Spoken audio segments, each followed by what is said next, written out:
Balik alindog na ako mga kabisi ang aking hair. Charorot! Gustong magbalik alindog ang ilang mga buhok na mag-relax ng kusa ay gagawa tayo ng hack na pang-relax na buhok mga kabisi. Kaya kayo dyan mga kabisi, kung gusto niyo mag-relax din sa inyong mga buhok, hindi lang tayo ang magre-relax, ang buhok din natin. Kaya isave na ninyo itong aking video or i-share ninyo sa inyong wall para makakita din po yung mga friend natin.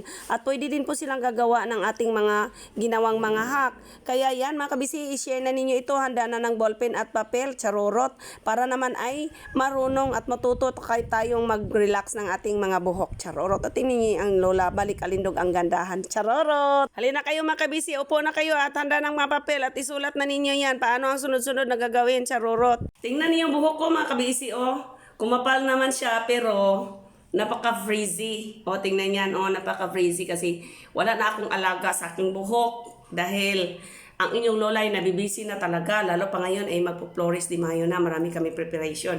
Ay mula noong yung kapatid ko ay hindi nakapunta dito sa Pinas. Tapos bumalik siya. Tapos dito naman Flores de Mayo na naman. Kaya ayan, ayusin natin mag-hair relax tayo. Charorot! So dito, kailangan natin 1 and 1/2 cup of water. Lagay natin dito sa ating paglagyan. Charorot. O, diba? Ganun lang yan. Tapos, 3 kutsarang cornstarch, mga kabisi. 1, 2, 3. Okay, 3 na po. Tapos, halo natin mga kabisi, ihalo. Isala natin ito sa medium fire. So, medium fire lang po. Okay. Tapos, pagka nasala na natin mga kabisi, ihalo na natin yan. So, medium fire lang po. Halo lang po natin ng maayos. Hindi pwede pong hindi natin haluin. Okay, pagka ganito na po ang consistency niya mga kabisi, tingnan yan. Kumukulo na po siya. Ayan, ganito ng consistency. Pwede na natin pong patayin ang apoy at gawin natin ang next na procedure. Ito na po yung consistency na yung malamig na siya mga kabisi. Tingnan yan, oh. Hindi siya hindi pa pala masyadong malamig. Medyo mainit-init pa ng konti. Ayan, ito po. Ito na po yung consistency niya, oh. Ayan yan. O, ganyan. Lagyan natin ng 4 na kutsara na hair conditioner. Ito lang. Yung kahit ano pong hair conditioner ang magkasya para sa inyong mga ulo. Or dalawang conditioner kasi isang kutsara. O yan mga kabisi, ito, oh. Isang ano talaga. Sa 2 conditioner, ito po yung kailangan natin, isa pong kutsara ang 2 conditioner. Kailangan nating 4 na kutsara. So, 2. So, magiging 10 po siyang conditioner. Kung may hair mask po kayo mga kabiisi, pwede din po yung hair mask. Gamitin ninyong hair mask. So, magkano bang isang ganito? 5. So, magkailangan kayo 50 pesos. Charoro. 50 pesos lang kaysa kayo, pa-hair relax kayo po.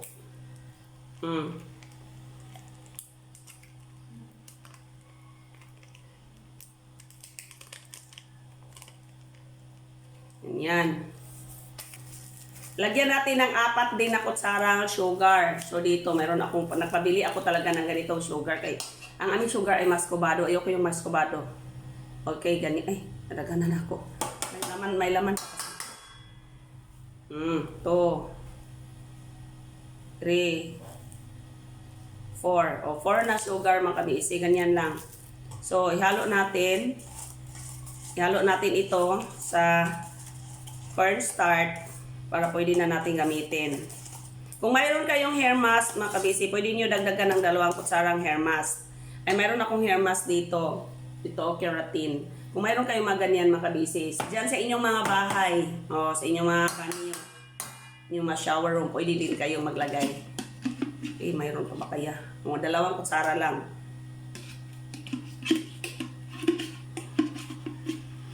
Naginuto na kayo mga kabisi. Ubusin ko na lang kay sayang. Magiging yellow na ito. Ayan mga kabisi. Ito po yung keratin. Kung pwede po, lagyan ninyo mga ganyan mga kabisi. Pwede naman din po. Kung mayroon po kayo sa bahay. Pero kailangan po natin mga kabisi na 4 na kutsara na hair mask or hair conditioner. Kaya lang po mga kabisi, kailangan po natin talaga na ihalo ng maayos. Tulad ng ginawa ko, hinalo natin ng maayos. Ito na po yun. So, kaysa naman freeze na po yung hair ko. Kaya, frizzy hair na po. Frizzy hair na po ako. Tingnan nyo mga kabisi, tumuyo siya. So, ito yung ilagay natin dito sa ating hair, sa strand by strand, para naman ay babalik siya sa pagkaganda niya at silky. May lactic acid kasi itong cornstarch mga kabisi, kaya maganda po siya sa hair. Ang sugar naman nakakatulong at nakakadagdag ng hair growth yung inyong mga buhok. Charorot. Ito na Okay. Mabango naman siya. So, ito po yung ilagay natin sa ating mga hair. Strand by strand mga kabisi. Para naman ay magbalik po ang kaniyang na magiging na din po siya. So, ilagay natin ito mga kabisi para babalik yung pagka shiny and silky ng ating hair. Hindi ko na kasi naalagaan ang aking hair mga kabisi. Hindi nga ako nakapaglagay ng tanggalin mo nating eyeglass.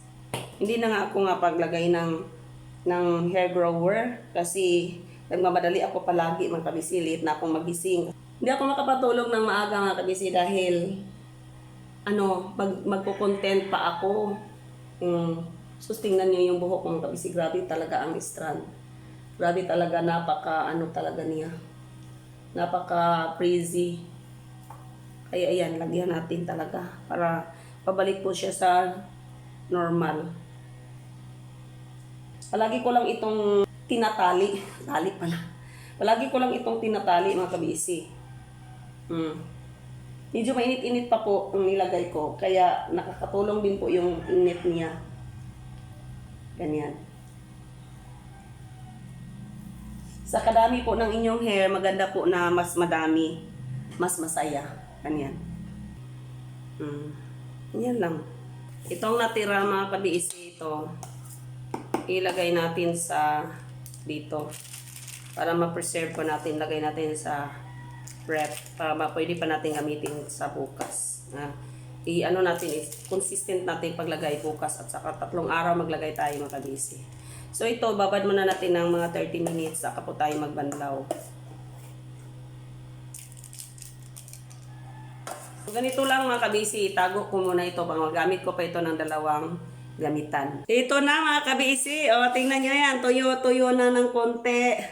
So, ayan. Bumalik na naman sa kagandahan ng aking hair. Bumalik na naman. Balik alindog na ako mga kabisi ang aking hair. Charorot. Parang nirelax nga talaga siya mga kabisi. Diyan ba? Ano lang yun?